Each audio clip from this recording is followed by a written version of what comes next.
ये नाम सुनत श्री मिराज को बड़ो जो पायो सुख। पूछा श्री मिराज आए तुम बात करने लगे मुख। बात करने लगे मुख। सच्चिदानंद धाम धनी की जय। प्रणाम सुंदर साथ जी प्रणाम। नाम सुनत श्री मिराज को 5 साल शारीरिक वियोग और 4 साल दिल की वियोग से एक शिष्य गुरु के पास पहुंच रहे हैं। श्री इंद्रावती आत्मा श्यामा जी सत्ता के शरण में आ रही है और स्थान जामनगर है। गादीवाड़ा दई दिलासा न रमी से। दई दिलासा सांत्वना दिया। दिलासा मतलब सांत्वना।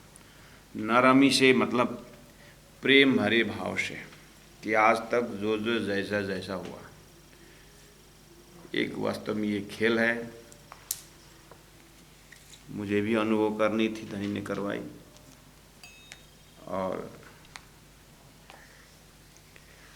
जो भी हुआ महाराज, यही एक भक्ति की निशानी है कि तुम्हारी भक्ति बनी रही। दई दिलासा नरमी से मुखते कहे सुकन्न। मुख से समझाए और बोलते बोलते बोले कि मैं बहुत बेर याद किया, बहुत बेर याद किया, बहुत समय से तेरे को याद कर रहा था। तुम तरफा पठाए मोमिन, तुमको बुलाने के लिए मैंने सुंदर साथ को भेजा।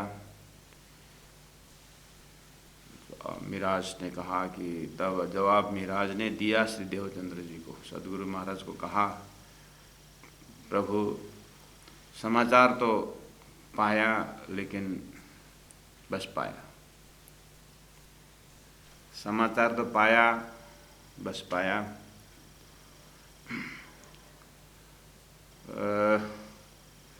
अब किस चीज़ को भेजे आप जाने, आप जानते ही हैं। किसी को कस्तूरी मंगाते हैं तो कोई बाप को दुख आता है। मुँह को बुलाने का था दिया देवचंद्र जी को। था काम लौकिक का, लौकिक काम था। डाला गले और के मुँह। फिर अंतिम में एक जिम्मेदारी थी, उसको किसी के सिर पर डाल करके पहुंचा।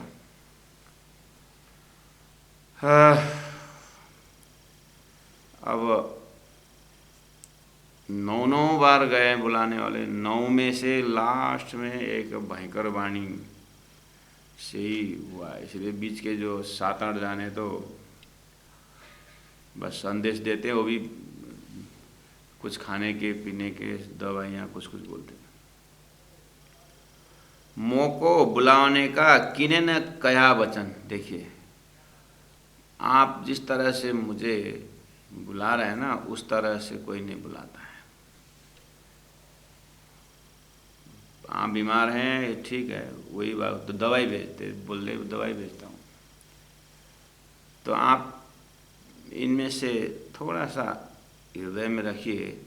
राजी महाराज मूल्य मिला बैठे बैठे इंद्रावती की सुरता को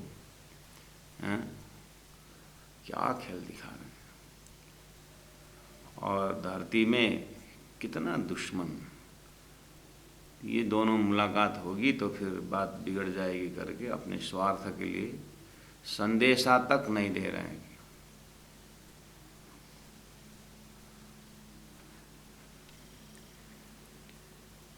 कितने पर्दे के पीछे रखने चाहते हैं, लेकिन जारे धनी धनवट करे त्यारे बलबरी नारे।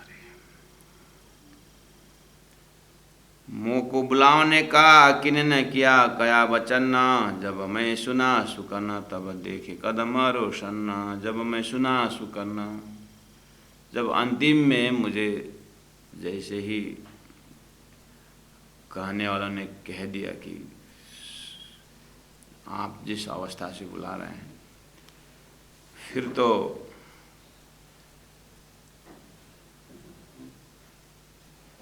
जब मैं सुना सुकन्ना, सुकन्ना मतलब वचन, तब देखे कदम रोशन। उसके बाद मुझे सिर्फ आपका चरण ही दिखाई दिया, बाकी कुछ नहीं दिखाई दिया।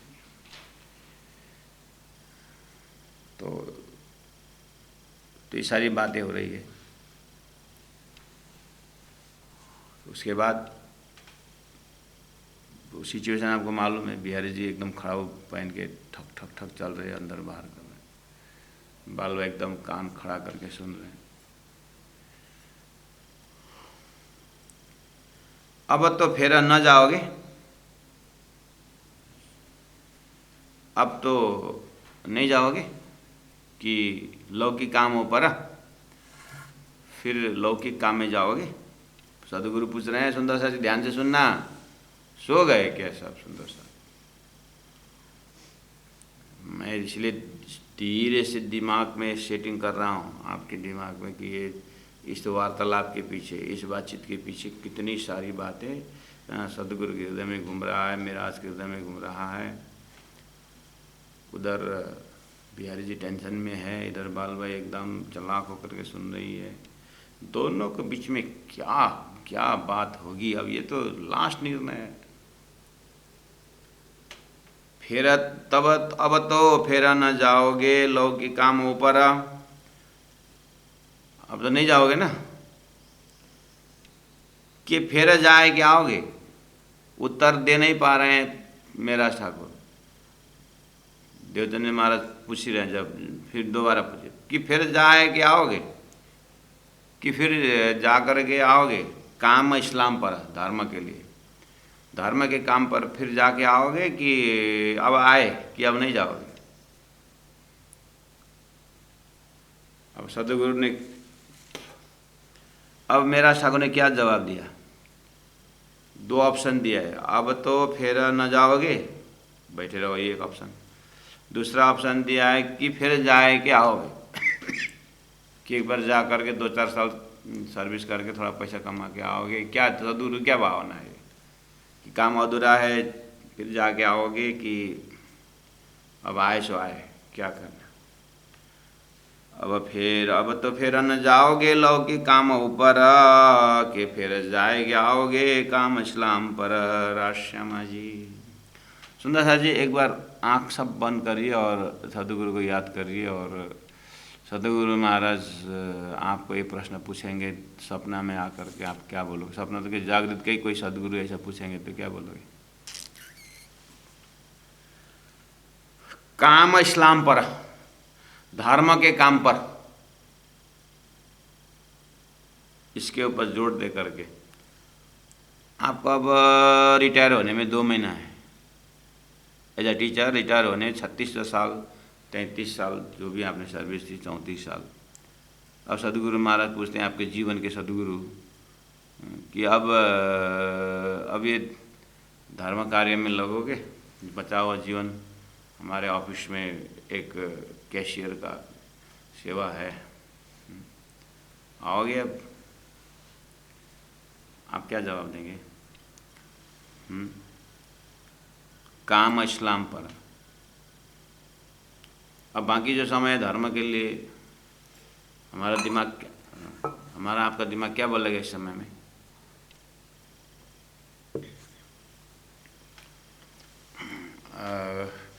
देखे कि गुरुदेव, अभी तो 63 साल पहुंचा हूँ,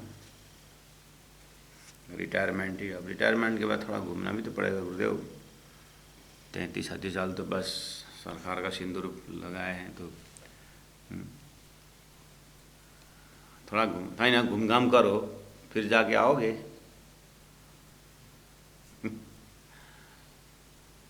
गुरु महाराज भी क्या प्रश्न पूछते हैं, क्या धर्म संकट में डालते हैं।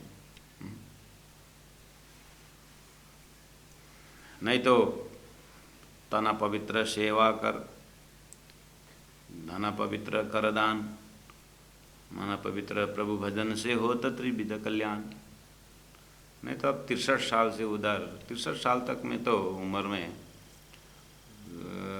लड़के बच्चे भी तो नौकरी पकड़ चुके होंगे, कमाना शुरू किए होंगे, और स्वयं का भी तो रिटायर का पैसा आता है। उससे भी तो अब भजन भक्ति करना, थोड़ा तीर्थवर्ता करना अपने लिए तो हो जाता ना, लेकिन ना, ये मन बड़ा चंचल है करके भजन गाते हैं ना। 6 महीना बाद में रिटायर होना, 2 महीना था, 6 महीने बाद में गुरुजी पूछते वो रिटायर होने का तो कहाँ गया हो, मैंने इस तब बात रखा था, थोड़ा ट्यूशन, 80 जने ट्यूशन पढ़ा रहा है, 80 जने रख ट्यूशन गया काम से। आर्मी रिटायर, आर्मी में रिटायर तो कितने 15-16 साल तो रिटायर हो जाता है, 20 साल। तो सरकार तो पेंशन दे रहा, कुछ ना कुछ, कहाँ फिर लोग रिटायर आर्मी बोलते हैं तो एक्स आर्मी करके फिर कहाँ गांव ठाव से दूर जा कर के वॉचमैन कर रहा आर्मी।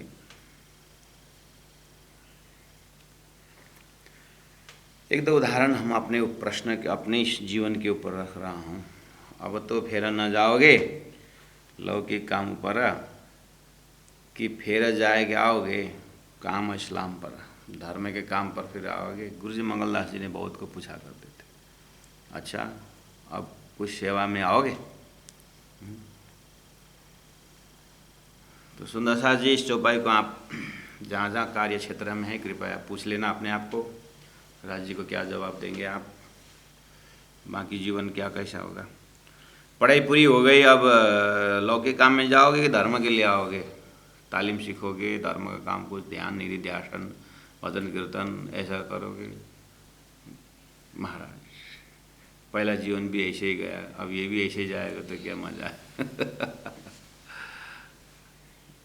पहला भी ऐसे ही सोचा था। हमारा पिताजी भी कितना 12-13 साल गुरुजनों के चलने के बाद फिर क्या हो गया, फिर शादी के तो फिर हमारा जन्म हुआ, तो फिर ऐसा ही अब कुछ होना क्या होगा पता नहीं। गुरु महाराज कितना आता है। चलो सुंदर साथ जी, इंद्रावती आत्मा में हिराज ठाकुर ने क्या जवाब दिए? तो आप बोलो, सदगुरु इंद्रावती आत्मा में क्या बोली होगी?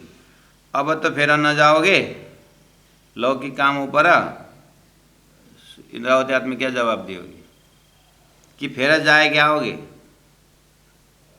क्योंकि आगे जवाब है नहीं। देखो 7 नंबर चौबे में तो, मैं तुमको इस वास्ते फेरे फेरे किया याद, जो इंद्रावती ठाड़ी रोवती देखी ऊपर बुनियाद।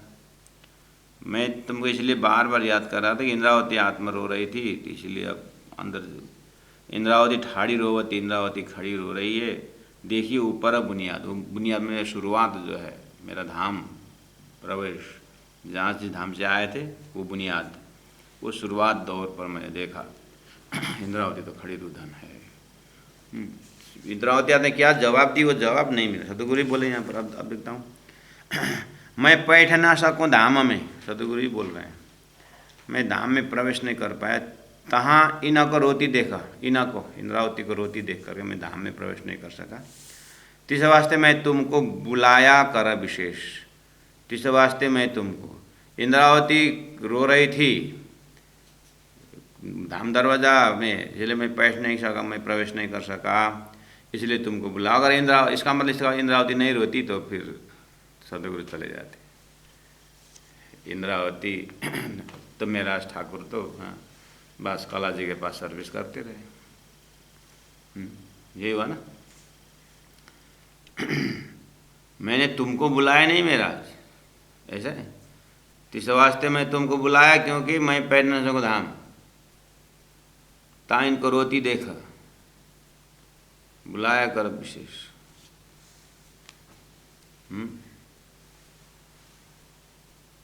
सुंदर साथ जी, संकेत तो मिल रहा है, कोई एक भी सुंदर साथ अगर हमारे से अपने निजी स्वार्थ के लिए दुखी हैं,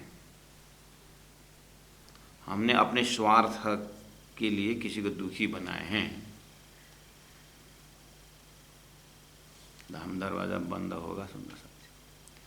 इसलिए तारतम ज्ञान दिए हैं। तारतम ज्ञान द्वारा पूरा नीट एंड क्लीन अपने साक्षात आईना को देखना होगा कि क्योंकि दुनिया में आप सबको तो खुश नहीं कर सकते। एक बच्चा रो रहा है, माँ ने क्यों रो रहा है बेटा? माँ ने दलिया दी और उसको हलवा खिलाई करके, दूसरों को तो हलवा दिया और मेरे को दलिया दी। रो रहा है, दलिया ही नहीं उसके ऊपर थप्पड़ भी मारी। माँ को बोले इसको तो एक तो दलिया दिया, जो उसको पसंद नहीं उसके ऊपर थप्पड़ भी मारी, क्यों अन्याय करते हो? दूसरों को तो हलवा दिया।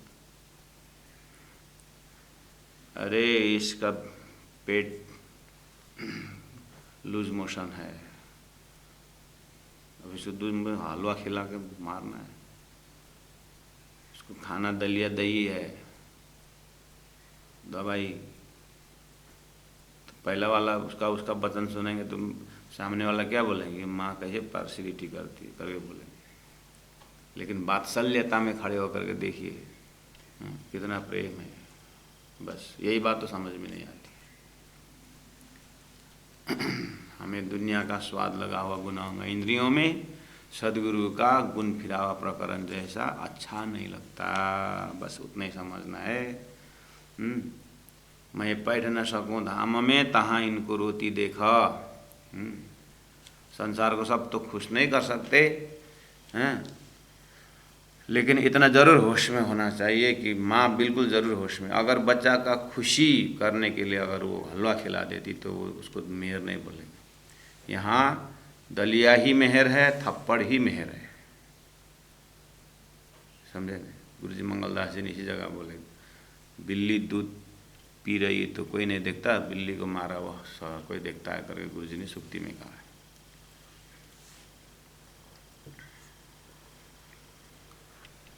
तो इंद्रावती दुखी, सतगुरु महाराज परमधाम प्रवेश नहीं कर पाए। तो कोई सुंदर साथ, कोई प्राणी, संसार जड़ चेतन अपने से दुखी न हो, अपने स्वार्थ के लिए, मैं मेरे स्वार्थ के लिए। एक पेड़ भी अगर काटना हो तो बहुत सोच समझ के काटना। क्यों काट रहे हैं पेड़ को?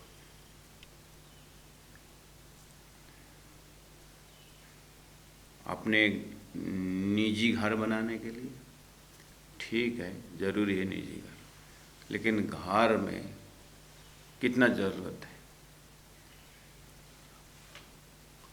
कि लकड़ी काट काट करके बेच करके जंगल को खाली करके पूरा नेशनल वेस्ट करना।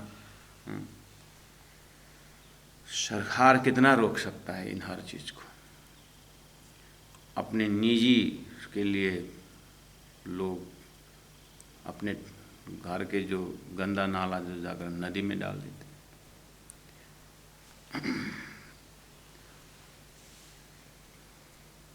सुंदर साथ जी, कार्य को बहुत बारीकी से देखना होगा। परमात्मा की भक्ति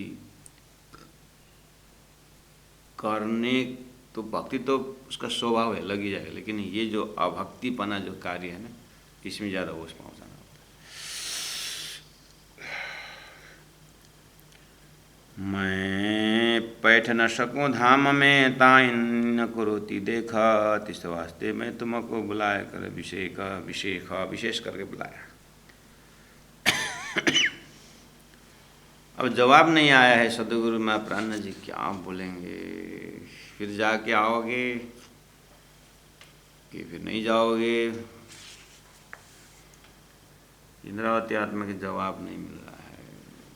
मैंने आपको पूछा आप क्या बोलेंगे, आपने जवाब अब क्या क्या देंगे? आप मुंडे मुंडे मतरी भिन्ना जवाब देंगे।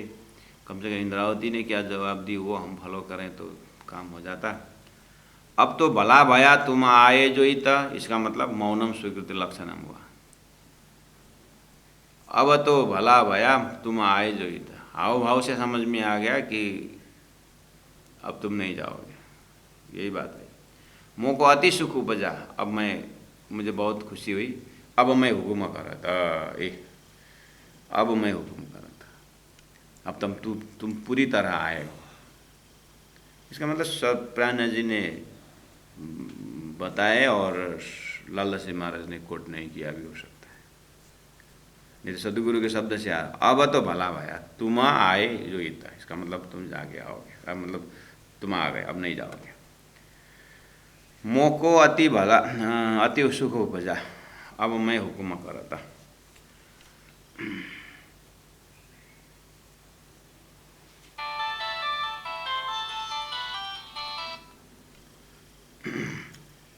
सुन के उत्तर दिया भला किया अब तुम काम माया को छोड़ के आए। देवचंद्र जी धनी सो बातें करी श्री जी साहेब, अपनी जो बीतक बतावत गए तब थोड़ा सा संकेत। अभी हम चौपाई नंबर 9 में पढ़ रहा था। अब तो भला हुआ तुम आए जो इता, मोको अति सुख हुआ, अब मैं हुकुम करता करके बोला ना।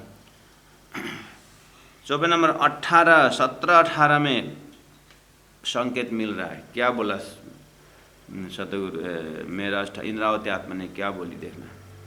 17 नंबर चौपाई में है, श्री देवचंद्र जी से बातें करी श्री जी साहेब, अपनी जो बीतक बतावत गए तब, अपनी बीतक बताया उन्होंने। अब उन्होंने बताई हुई बीतक सुन करके, सुन के उत्तर दिया सदगुरु ने, भला किया अब तुम काम माया का छोड़ के आए तले हुकुम। इसका मतलब अब हम नहीं जाएंगे करके सदगुरु ने कहा, मेरा ठाकुर ने कहा। इसका मतलब आप भी उस समय खड़े होंगे, आप हम भी शायद यही बोलेंगे नहीं। वो किस तरह से कला जी के पास उस जिम्मेदारी को दे करके कितना मुश्किल से आए हैं, तो फिर आप जाना चाहोगे नहीं जाना? कितने लोग भजन भक्ति में लगे हैं, रिटायर पूछना पड़ेगा, पूछते हैं उनको कि आप फिर ट्यूशन व्यूशन नहीं किया है? यार मैं तो 20 साल के में रिटायरमेंट के लिए बोला था, जैसे तैसे रिटायर हो गया, अब यहाँ बढ़िया भजन भक्ति का थर्ड कोई पकड़ेगा नौकरी करके बोलते। तो कितने ऐसे भी हैं।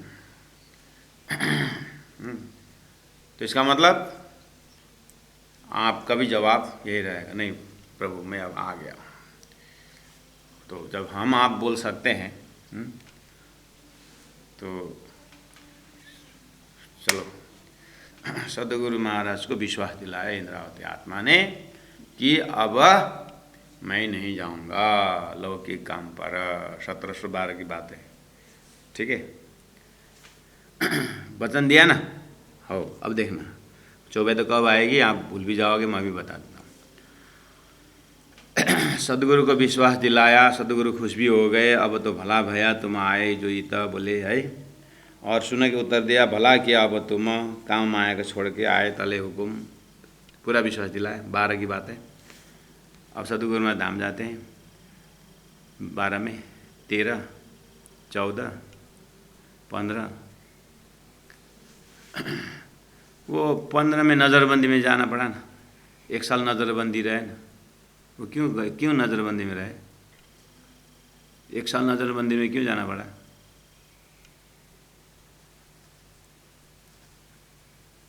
वो नज़रबंदी का आरोप क्या है? जो सदगुरु के भंडारा के लिए, भंडारा करने के लिए, यानी उन्हें वार्षिक उत्सव मनाने के लिए विचार आया, और उस इच्छा को पूरा करने के लिए अब पैसा नहीं है, तो फिर मंत्रिमंडल पकड़े कि नहीं पकड़े? फिर मंत्री पद संभालने गए कि नहीं? मंत्री पद संभालने लगे, मंत्री पद संभालने लगे। उसके बाद पैसा कमाने लगे, और वो पैसा सब इकट्ठा, सामान वगैरह इकट्ठा करते गए। उसके बाद मेला वार्षिक शुरू हुआ, साप्ताहिक। सुंदर साथ आ रहे हैं, खा रहे हैं, कर रहे हैं, और 3 दिन हुआ था, कार्यक्रम हुआ। तो तीनों भाई कौन कौन?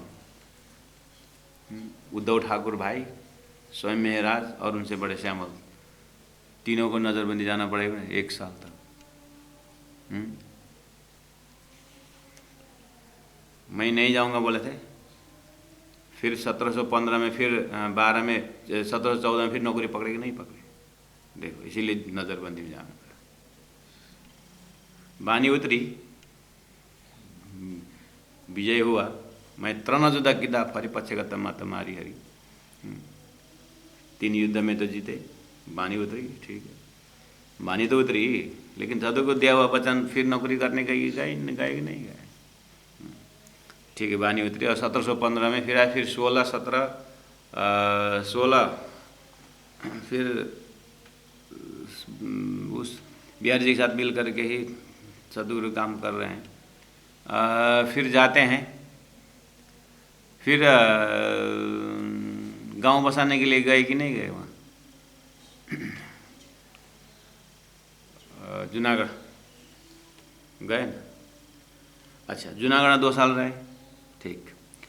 वहाँ हरजी व्यास के साथ था वह, वो भी ठीक।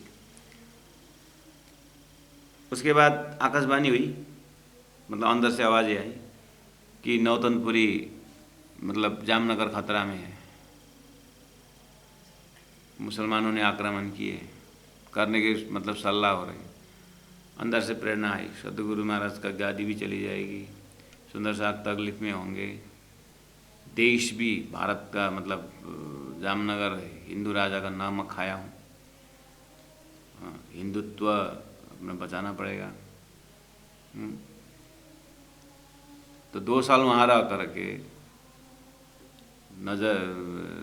जूनागढ़ में रह करके, फिर सीधा आकर के फिर राजा से, बिहारी से सलाह करके फिर मंत्री पद संभाले, फिर मंत्री पद संभाले। तो यहाँ वचन दिए हैं कि अब तो भला भया तुम आए जो इत मोको अति सुख उपजा। एक ऑप्शन दिया था, देखिए तो 6 नंबर सभा में, अब तो फेरा न जाओगे लौकिक कामों पर कि फेर जाए के आओगे, कम से कम ये कंडीशन में मैं सोच रहा हूँ 2-4 साल और कुछ व्यवस्था करके आता हूँ करके बोल देते तो होता था ना, कि जाके आओगे भी बोले, तो ऑप्शन भी दिए थे, लेकिन नहीं जाऊँगा मैं, अब तो मैं कान पकड़ता हूँ, नहीं जाऊँगा, पानी पकड़ के संकल्प किया हूँ प्रभु नहीं जाऊँगा, जो भी बोले, इसलिए तो हुक्म करता हूँ करके। तो इतने पर भी 2 बार फिर नौकरी संभाले। तो अंतिम में जब 1722 में अहमदाबाद में जब फांसी के अनाउंसमेंट हुआ कि जाम राजा ने अपने टैक्स देने के सट्टे दे नहीं पाया, तो उसके बदले राजा ने अपने मंत्री को फांसी में चढ़ाने का स्वीकार कर लिया है। तो अब महराज ठाकुर कल फांसी में चढ़ने वाला है, समय इतना है, 7 दिन का दिया हुआ है, ये पूरा अनाउंस हो गया। जाम राजा ने अपने राज्य कर दे नहीं सका, तो उन्होंने कंडीशन रखा था कि अगर तुम 1 साल के अंदर लेके आओगे तो मंत्री को बंधक रखो। तो उस समय में राजा इस तरह से मंत्री बंधक रखता है, राजा को बहुत बड़ा बदनाम, कैसे राजा ऐसे नामर्द राजा करके गाली देते थे। उस बदनाम को सहन कराने के लिए मुसलमानों ने मंत्री महराज को रखो नज़रबंदी में। 1 साल तक अहमदाबाद में नज़रबंदी में रहे, वहाँ 1 साल तक 1715 में नज़रबंदी रहे। अभी 1712 की बात है कि फिर जाके आओगे, अब तो नहीं जाओगे ना, तो नहीं जाऊँगा, वचन दिया नहीं जा हो, ये वचन दिए फिर गलती की, इसीलिए सब काम। इसलिए मैं बार बार सुंदर साहब से पूछ रहा हूँ, मैं बोल रहा हूँ, आप क्या बोलोगे 54 नंबर 6 में, अब तो फेर न जाओगे लौकिक कामों पर कि फिर जाए के आओगे काम इस्लाम पर, तो आप क्या बोलेंगे करके मैंने पूछा। अच्छा हुआ आप मौन रहे।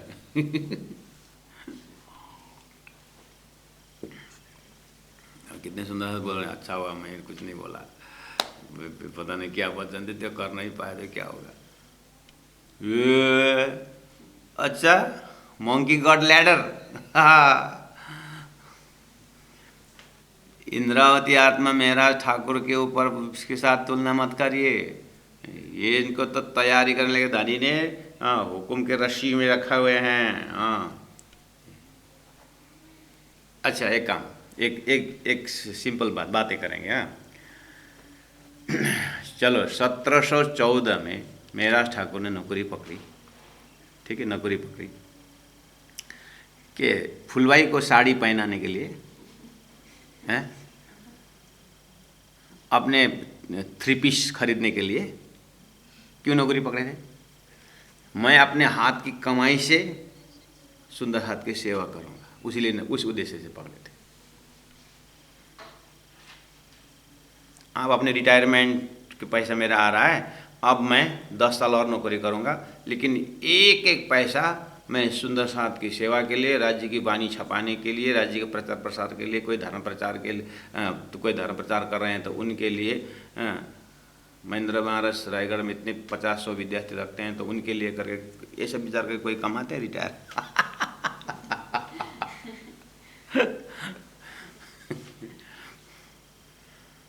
मैं अपने को पढ़ूँ ना, हाँ, अपने को पढ़े ना, गुरुजी मंगल जी डिग्री तो खूब ले लिया, लेकिन अपने आप को पढ़े हो क्या करके पूछते हैं। हम अभी मैंने जो बोला कि 12 में वचन दिए, 14 में गलती की और 22 में गलती की, करे में गलती दिखा रहा था, आपको भी लगा हाँ गलती तो हो रही है। और अब हमके ऊपर इंद्रावती से तो गलती हो रही, तो हमारे तो इसीलिए हमने वचन दिया, अपने को बचाव के लिए कुछ हम सोच रहे थे।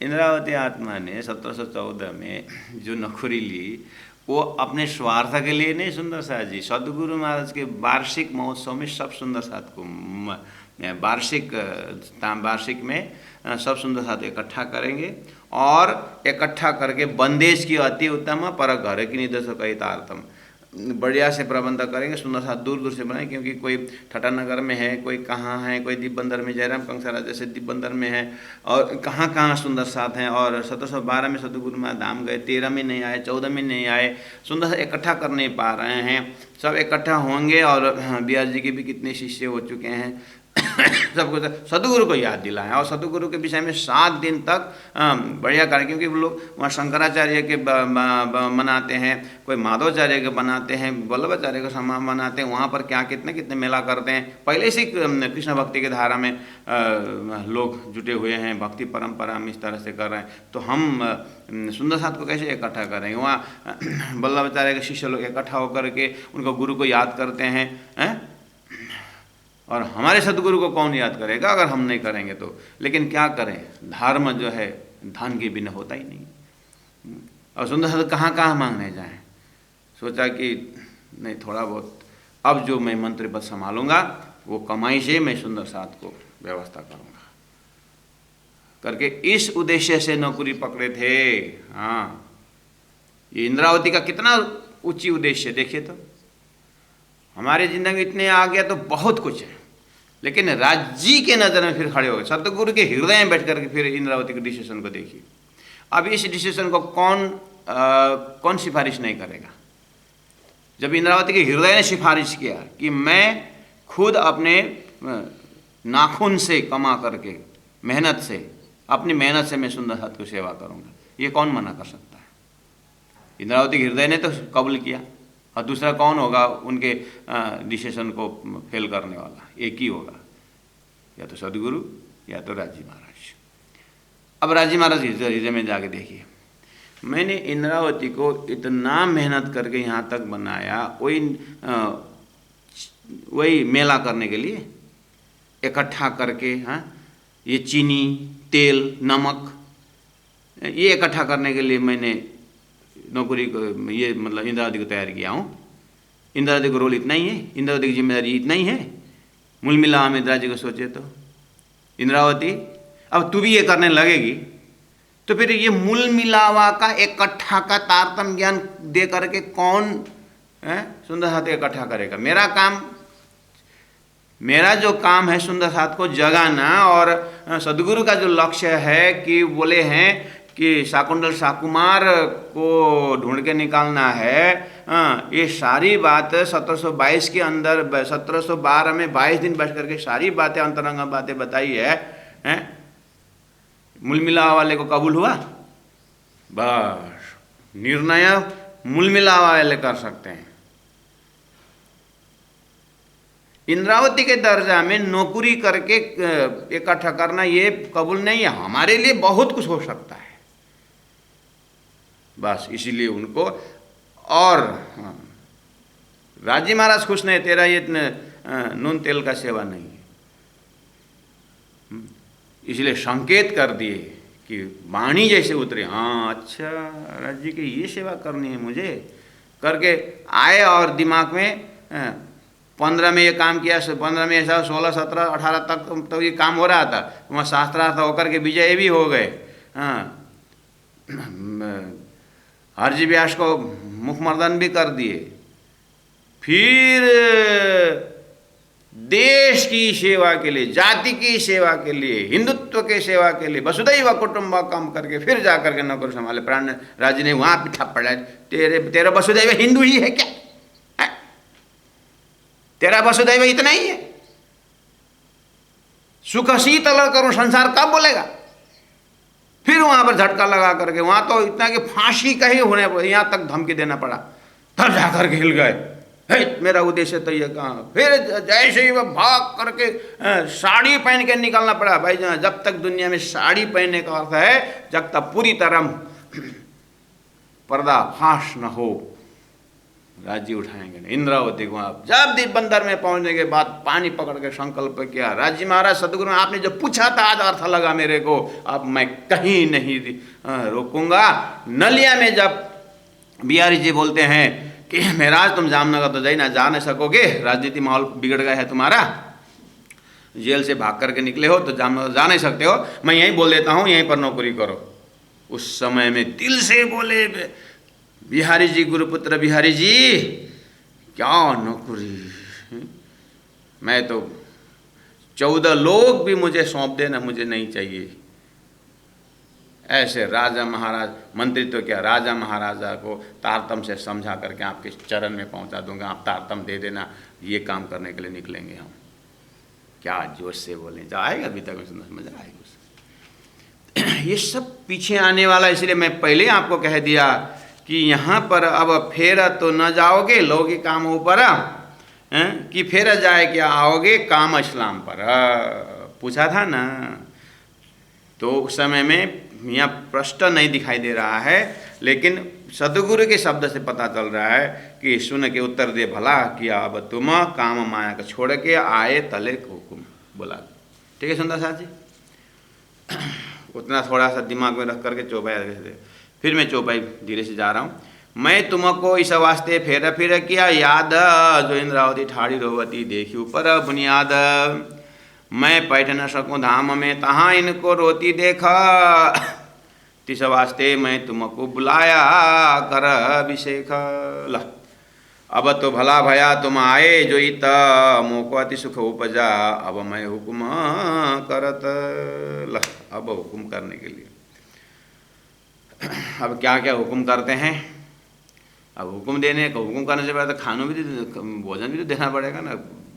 कहाँ से वहाँ से दौड़ दौड़ के आए, भूखे प्यासी होगा।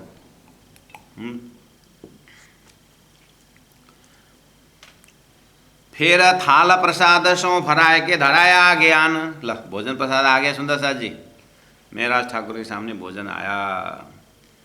अंदर अब सदगुरु को जो भोजन बनाते थे उन्होंने भोजन प्रसाद लेके आए। गुरु जी मंगलदास जी के समय में 24 घंटा भोजन बनती थी आश्रम में, 24 घंटा हर टाइम, जो जितने भी आए। आग गुरु जी का पहला प्रश्न होता था कि भोजन किए, भोजन करके आए। हाँ गुरु जी, नहीं सच बोलो, अब भोजन तैयार है। नहीं अब गुरु जी आपके आ गया, तो जैसे पहले भोजन करो। पहला भोजन प्रसाद पूछते थे गुरु महाराज, और आज भी वो बरकरार है। भोजन प्रसाद कालिंपोंग मंगलधाम गुरु जी के स्थान में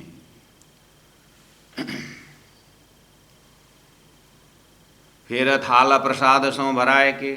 आप, हम भी तो छोटे घर में अपने यही बोलते हैं, कोई सुंदर साथ कोई गया था, प्रणाम, आप भोजन कर लिए करके हम भी तो पूछते हैं। तो ये कहाँ के संकेत है? देखो यहाँ पर हमारे भी जीवन में बीता की घट रही है। भोजन प्रसाद पूछते हैं कि नहीं? कभी कभी हमारे जोक्स भी करते हैं। भोजन तो करके आए होंगे ना कभी भोजन तो पूछ लिया, लेकिन पूछने का ढंग देखिए तो।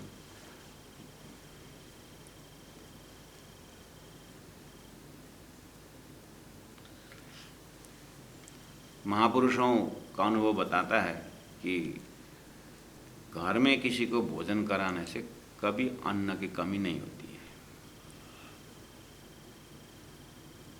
अन्न स्वयं है ना, अन्न, ये अन्न हमारे घर में आया ही है भूख के पेट भरने के लिए।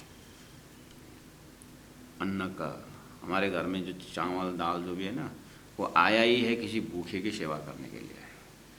इसीलिए आप सेवा करें ना करें, लेकिन अन्न को सेवा करने दीजिए, अन्न को सेवा में अर्पित होने दीजिए।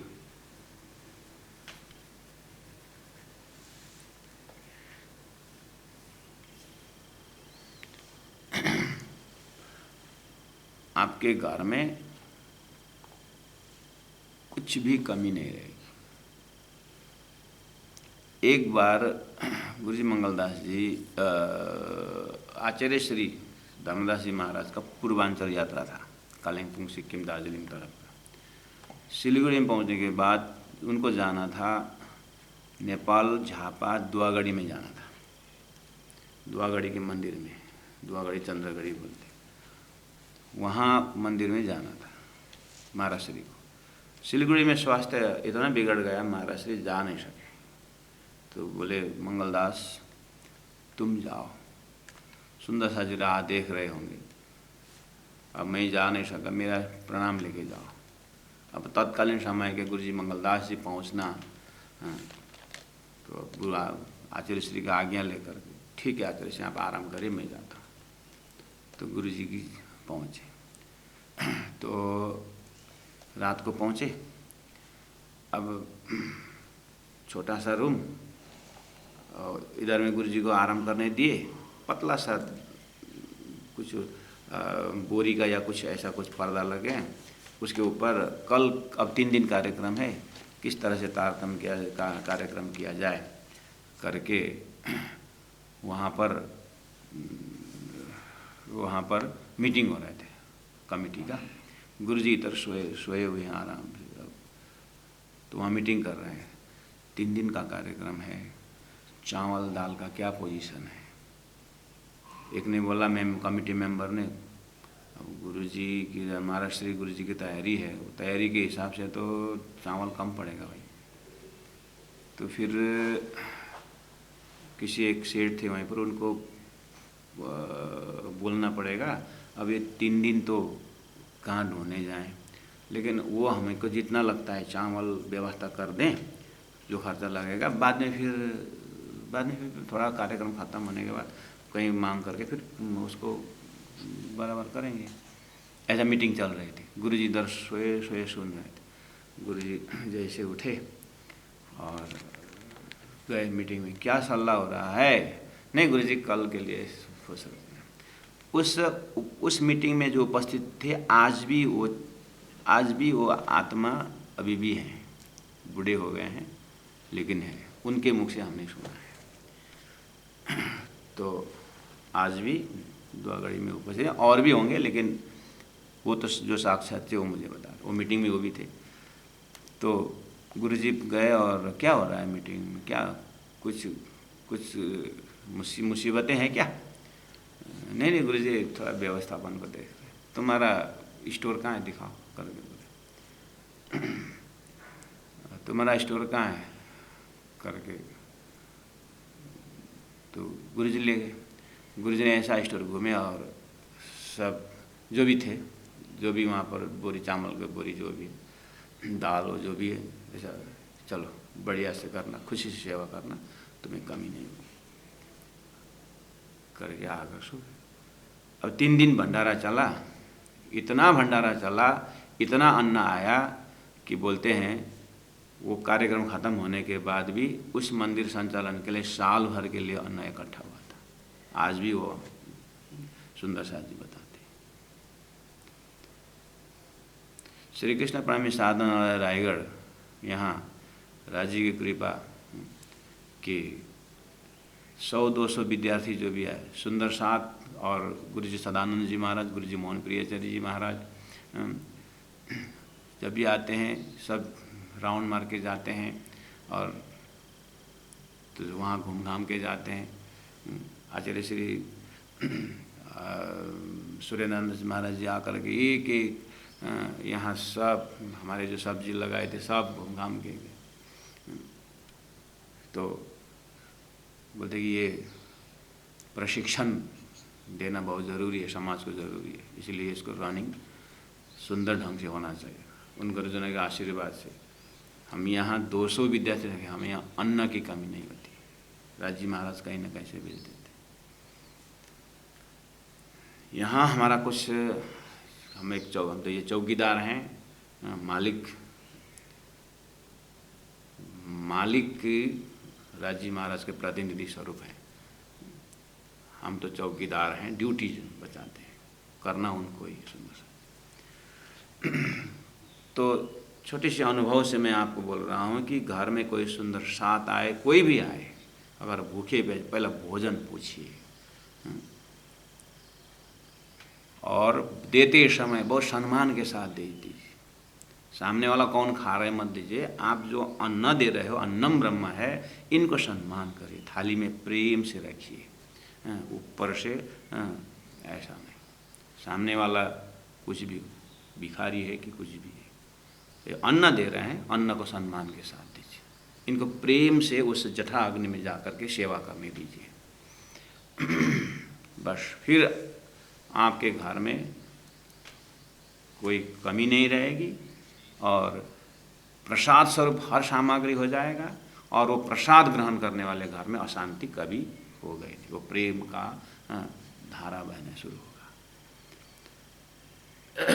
फिर थाल प्रसाद शो भराए के धराया आगे आना, इंद्रावती आत्मा के आगे थाली आई। तब श्री जी ने किया बिहारी जी का सम्मान। हे बिहारी जी, थाली आ गई, आप भी आए, बैठिए। बिहारी जी उधर घूम रहे थे, बात में क्या करें करके सुन रहे थे। आओ बिहारी जी, तुम बैठो मुझे भेले, आप मेरे साथ बैठ के भोजन करें, एक कठोरा प्रसाद लीजिए, हम एक ही साथ भोजन करें, बैठ के इकट्ठे बैठ करके भोजन करें। ये भोजन वाली जो प्रसंग है ना सुंदर साहब जी, बहुत खतरनाक है। जैसा खाए अन्न वैसा है मन, ये भी बोलते हैं, और भूखे भजन न होए गोपाल भी बोलते हैं। और भारत स्वतंत्र हुआ था वो भी रात को 12 बजे डाइनिंग टेबल में ही हुआ था, भोजन के समय में ही हुआ था। और नेपाल का किंगशिप खत्म हुआ वो भी रात्रिकालीन भोजन के समय में ही सबको गोली मार करके हत्या करती थी। ये अन्न का आयोजन बहुत खतरनाक है।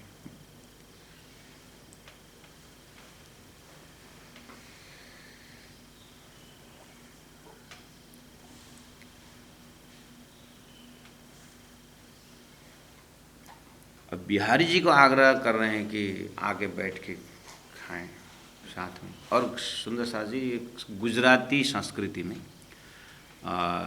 भोजन साथ में करना उनका संस्कृति में बहुत नॉर्मल चीज़ है और बहुत मायना भी रखता है। जैसे गुजराती हमारे बाकी सबको तो मैं नहीं जानता, लेकिन मैं जब इधर उधर गुजरात प्रचार में पहले गुरु जी के साथ जाता था, उस समय में भी मैं देखता हूँ और भोजन खिलाने में बहुत प्रेम भाव से खिलाते हैं। और बोरीवली जब मैं बम्बई था, वहाँ पर गुजराती सुंदर साथी ज़्यादा थे, गुरु जी के शिष्य लोग वहाँ पर जो सीखने आते जो, और बड़े थाली में रख देते, एक ही थाली में चारों ओर बैठ करके खा लेते थे। अर्थात उसको जूठन, हमारे नेपाली संस्कृति में वो जूठा को बहुत मानते हैं नेपाली। घर में छोटे से ही ये मेरी थाल, ये मेरी कटोरा करके अपना अपना थाली कटोरा होता है, दूसरों को जूठा नहीं लेते। नेपाली संस्कृति थोड़ा इसको, गुजराती की संस्कृति में जूठा को इतना ध्यान नहीं देते, वो स्वयं भी खा रहे दूसरों को खिला रहे। हम बम्बई में वहाँ पे जाए थे, अब वहाँ थे हमारे सुंदर साथ बिपिन भाई बाबरिया, और गजेन भाई, हितेश भाई, ये लोग एकदम वहाँ के एकदम गुरु जी के गिरदा घूम रहे हैं। ए महेंद्र भाई ले डट्टू, वो भी समझ आधा, ए ठेर ठेर ठेर कहाँ सब मुँह में ला करके दबा देते थे, डालते, और गुरु जी उधर हंसते थे। हाँ, अब गुरु जी को तो एकदम बैकग्राउंड अब नेपाली संस्कृति से, गुरु जी हंसते थे, दीनदयाल गुरु जी। अब कहाँ झूठा कहा हो कहाँ झूठो कहा हो, क्या कर सकते कहा भन्नु। उन वो ख्याल ही नहीं रहता, एक खा रहा है दूसरा खिला रहा है। बॉम्बे भुलेश्वर मंदिर में मूल मिला के उस बैठा के प्रसाद लेते हैं, दूसरा बांटने वाले सब इकट्ठा रखते हैं, बढ़िया से। नेपाली इस तरह से खा नहीं सकता है, नेपाली का अपना अपना थाली है लम्बा। तो नेपाली संस्कृति में अगर बिहारी जी होते और अपने थाली लेकर के खाते, वो आसान है, उसमें चलता था। लेकिन गुजराती संस्कृति में जब मेहराज ठाकुर ने बोले आप आइए हम बैठ के खाएँ, एक साथ बैठे खाएँ, उसमें मैं नहीं खाऊंगा, जब बिहारी जी बोलते हैं ये इसमें बहुत बड़ा अर्थ रखता है। इसीलिए देश काल परिस्थिति और संस्कृति को भी देखना होता है, उस चीज़ को कहाँ से एक्सप्रेशन हो रहा है। देखिए बिहारी जी क्या बोले, तब बिहारी जी ने कहा मैं ना बैठूँ संग तुम, मैं तुम्हारे साथ बैठ के नहीं खाऊंगा। श्री जी ने फिर कहा अर्ज तलबी हुकुम, फिर कहा 2-3 बार कि आप आइए साथ में बैठ के खाएं। इसका संदेश था अन्न के माध्यम से कि आप हम मिल करके सदगुरु का ज्ञान को प्रचार करें, हम 2 जने मिल के दाएं बाएं होकर के हम सदगुरु का काम करें, इसका लक्षण था। लेकिन भोजन के माध्यम से राजी महाराज लक्षण दिखा रहे थे कि ये दोनों के वृत्ति में कितना फर्क है, उसका वृत्ति का दर्शन करा रहे हैं। माध्यम भोजन है, सदगुरु के पास भोजन आया, सदगुरु की आज्ञा से आया, तो आत्मा रूपी खुराक जब हम सुंदर साथ को बांटे, आज हम शारीरिक खुराक ले रहे हैं, जब हम गुरु सदगुरु का ज्ञान का खुराक जब बांटेंगे, आत्मा का खुराक जब बांटेंगे, तो हम 2 जने मिल करके बांटेंगे, बांट करके 2 जने मिल करके कार्य करेंगे। आप आइए हम सदगुरु के पास बैठ करके काम करें। कितना ऊंची विचार इंद्रावती के माध्यम से राजी महाराज ने बात निकाली, हमारे लिए कितना गहरा संदेश है कि मिल करके हम किस तरह से काम करें। भगवान बुद्ध के मुखारविंद से संग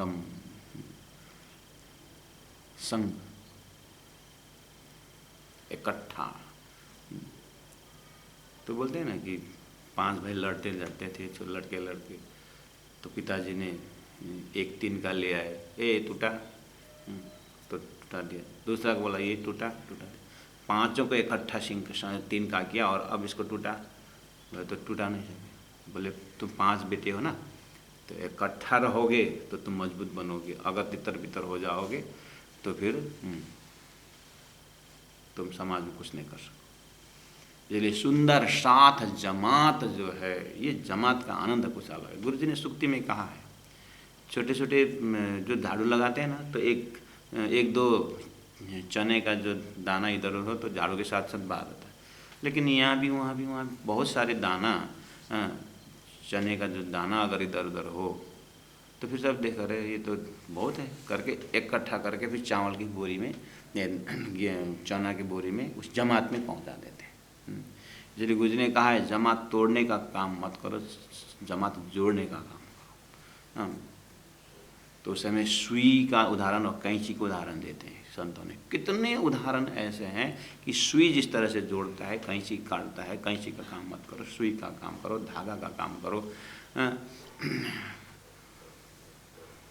तो इस सारे संदेश ये 2 आत्माओं को पास भोजन के थाली से अर्थ निकल रहा है। तो प्यारे सुंदर साथ जी, भाई भाई में कभी कभी झगड़ा हो तो माँ बाप की उपस्थिति में भोजन में अगर बुलाए हैं तो प्रेम से जा कर के भाई भाई माँ बाप के, माता पिता के, दादा दादी के अगल बगल बैठ कर के सब कलमश को त्याग करके भोजन प्रसाद ग्रहण करिएगा। हो सकता है माँ अपने हाथ से बनाई हो, आप भोजन प्रसाद अन्न की सेवा को देखिए, उनके हृदय को देखिए। भाई भाई का झगड़ा फगड़ा ये सब संसार है, गौन है, नीचे ऊपर होता रहता है, लेकिन इसको मुख्यता न दें। किसी की शादी विवाह हो रहा है, अपने संबंधी में शादी हो रही है, तो अब नहीं भी बुलाया तो भी शादी में जाएं सबके सामने में ये अंदर की बात जो है वो परमात्मा से कर, व्यवहार अच्छी तरह से नहीं मानना चाहिए। सबके खुशी में खुशी बांटने की प्रयास करें। Plus into plus, minus two plus, minus two minus plus, एक बार हमने आपके क्लास में भी सुनाया था कि खुशी में खुशी बांटना ये मुश्किल है, इसलिए तो करना है। साधारण तो हर कोई करेगा, मुश्किल जो है वो करके दिखाएं, तभी तो अपना एक्स्ट्रा ऑर्डिनरी एक विशेषता होती है।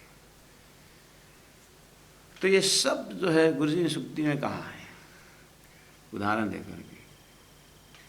2 गेहूँ जितना भी इकट्ठा करो, गेहूँ जो है ना अंदर में गैप होता है, इसीलिए उसको आटा बना दो, आटा में गैप फिर भी हो सकता है। तो ये गेहूं का उदाहरण दे गुरुजी ने। ये अहंकार जब लड़ता है ना तो गैप होता ही है। ये सब बर्बाद करने वाला ईगोइस्टिक नेचर है, बस यही खेल है। अब धनी गुरुजी ने कहा कि तुम धूल बन जाओ। गुरुजी ने कहा 5 अंगुली खड़ा करो। गुरुजी इस तरह समझाते, हाँ खड़ा है, और सामने वाला खड़ा है कि हाँ 5 अंगुली बराबर है, नहीं, 5 अंगुली को तुम झुकाओ, बराबर हो, बस ऐसा करो।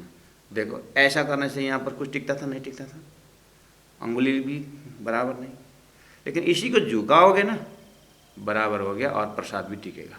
गुरुजी ने कहा तुम नरम बनोगे, झुकोगे तो छोटा बनोगे तो प्रसाद भी मिलेगा।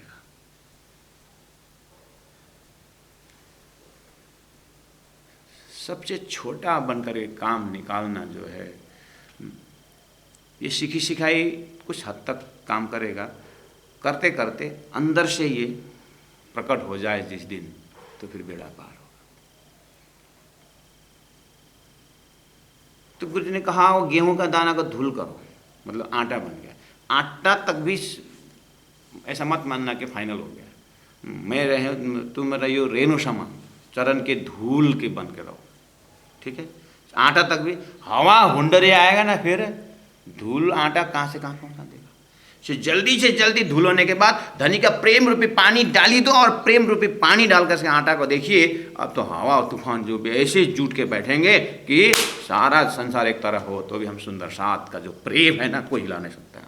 14 लोग ब्रह्मा विष्णु में से आगे दूर कर सैल्यूट करके चला, अरे इनका प्रेम तो सीधा अक्षरातीत से जुड़ा हुआ है। तो थाली को प्रसाद, अब बिहारी जी यही जगह से यहाँ पता चल जाएगा, तो चल जाएगा कि अब आगे के वितर्क में ये बिहारी जी का रोल और इंद्रावती का रोल, रावण का रोल और राम का रोल, कंस का रोल और कृष्ण का रोल, सब आप इतिहास साक्षी है। अब अभी तक इतिहास है, ये भी हमारा जीवन में एकदम नज़दीक का बीतक है, अपनी बीतक है। श्री महामती के साथ जी शास्त्र के यूँ करा, आगे अपनी बीतक सो लीजिए स्वीताधारा। हमारे जीवन में भी ऐसे अगर कोई व्यक्ति तो आए तो उनको भी प्राणनाथ जी ने किस तरह से अपना बना करके ले गए वो कला सीखनी है। और गुरुजी मंगलदास जी ने कहा है शत्रु को भी मित्र बनाने कला सीखो करके कहा है। वो नरमाई से होता है, झुकाव से ही होता है, वो समर्पण से ही होता है। प्यारे सुंदर साथ जी प्रणाम करते हुए आज का मजल यहीं रखेंगे। बोलो श्री प्राणनाथ प्यारे की जय। आओ बिहारी जी तुम, आओ बिहारी जी तुम, बैठो मुझ भेले, बैठो मुझ भेले, एक कठौरा प्रसाद लीजिए, एक कठौरा प्रसाद लीजिए, बैठके इकट्ठे, बैठके इकट्ठे। सुंदर साथ जी आज दिन भर ये चौपाई पाठ करते रहना और करते रहना और बोलते भी रहना, करते भी रहना। बिहारी जी क्या बोलेंगे टेंशन मत लीजिए, लेकिन हम हमने तरफ से सबको बुला करके बैठा के भोजन करें। दिन भर इतना करते रहें, सामने वाला क्या बोलेगा वो आप उसकी बात है। बोलो श्री प्राणनाथ प्यारे की जय। प्रणाम।